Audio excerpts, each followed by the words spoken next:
నేను చెప్పాలనుకున్నది ఏంటంటే నా పాపకు జరిగినట్టే ఆడి కూడా జరగాలని కోరుకుంటున్నాను.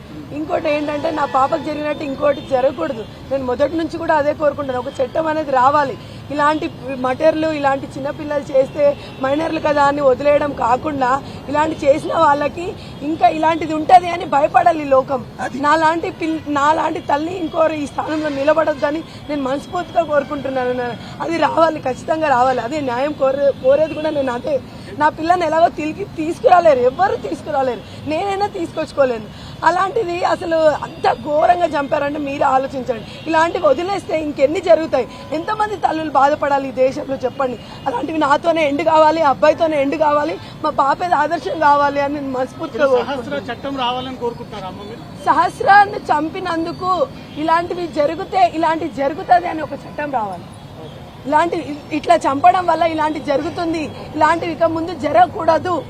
జరిగితే ఇదే శిక్ష పడుతుంది. అలాంటి వాళ్ళకి గట్టి శిక్ష పడుతుంది, గట్టి శిక్ష. అది నా కూతురు లాంటి శిక్ష పడాలని కోరుకుంటుంది. ఇప్పుడు మీ పాపను చంపిన బాలుడికి 14 రోజుల రిమాండ్ విధించారు, ఇప్పుడే జైలు కూడా పోయాడు. అది ఏం చేస్తారో మీకు తెలియదు. నాకు న్యాయం కావాలి. అదే నా పాప ఏం పాపం చేసింది అని అన్ని కత్తిపోట్లు పడవాలి. చెప్పండి, ఎలాంటి శిక్ష పడుతుందో నాకు తెలియదండి. నాకు అలాంటి శిక్ష కావాలని నేను కోరుకుంటున్నాను. నా పాప లాంటి శిక్ష నాకు కావాలి. ఇంకో పిల్లకి జరగకూడదని ప్రపంచం భయపడాలంటే ఎలాంటి శిక్ష వేస్తారు చెప్పండి? నేను అదే కోరుకుంటున్నాను. ప్రపంచం భయపడాలి. ఇలాంటి చేయాలంటే ఇంకో పిల్లోడు భయపడాలి. ఇప్పుడు పోలీసులు చెప్పినట్టుగా ఇన్వెస్టిగేషన్ మీరు నమ్ముతున్నారా? మీకు ఇంకేమైనా అనుమానం? నేను నమ్ముతున్నాను, పోలీసులను నమ్ముతున్నాను. ఎందుకంటే ఇంత కష్టపడి పట్టుకున్నారు ఆ అబ్బాయిని. సో నమ్ముతున్నాను కాబట్టి వాళ్ళు చెయ్యాలి. వాళ్ళు చేస్తేనే నేను చెప్తాను చేశారా లేదా ఏంటా అనేది. న్యాయం జరగాలన్నది మీరే చూడాలండి సార్. నేను అంతకు మించి ఇంకెంత ఫైట్ చేయాలి చెప్పండి? నా పాపను పొడగొట్టుకొని నేను ఏడ్చుకుంటా, బాధపడుకుంటా. నేను ఫస్ట్ డే నుంచి కూడా అదే చెప్తున్నాను, ఇప్పుడు కూడా అదే చెప్తున్నాను. నేను ఎంత బాధ, మా బావ ఎంత బాధ అనుభవించాడో అసలు తెలీదు.